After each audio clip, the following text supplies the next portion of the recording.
In today's video, I'm going to teach you how to set up your website using HostGator hosting. Whether you're launching a personal blog, a business site, or just exploring the world of web hosting, this guide will walk you through the essential steps to get your website up and running smoothly. First, let's begin by signing up for a HostGator hosting plan. HostGator offers a variety of plans to suit different needs, so take a moment to consider what will work best for your website's requirements and your budget. Once you've selected and purchased a plan, you'll receive an email with all the details you need to get started. Next, it's time to log into your account's cPanel. The cPanel is your control hub, where you'll manage every part of your hosting experience. Once logged in, you'll want to upload your website files.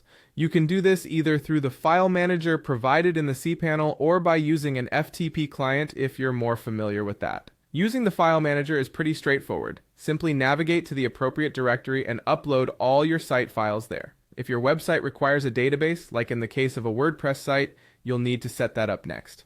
Look for the MySQL Databases section in your cPanel. Here you can create a new database and add a user to it. Don't forget to take note of your database name, username, and password, as these will be necessary for your site's configuration files. Now, it's time to configure your domain's DNS settings to ensure that your domain points to HostGator's servers. In your HostGator cPanel, you'll find the necessary information, including the name servers that you need to use. Update these name servers in your domain registrar's control panel. Keep in mind that DNS changes can take a little while to propagate, so it might be a short wait before everything is up and running.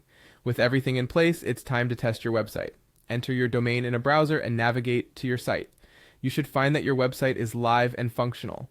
If anything isn't quite right, double-check your setup, ensuring your files are in the correct location and your database is properly connected. Finally, you can utilize HostGator's built-in tools for ongoing site management. The cPanel includes a variety of features that make managing your site easier, and don't forget about Softaculous, which is excellent for installing applications like WordPress with just a few clicks. These tools can simplify the maintenance and enhancement of your site as you continue to build and grow your online presence. And there you have it, a simple step-by-step guide to setting up your website with HostGator. With these steps, you'll be well on your way to creating and managing your very own corner of the web. Thanks for watching and happy hosting.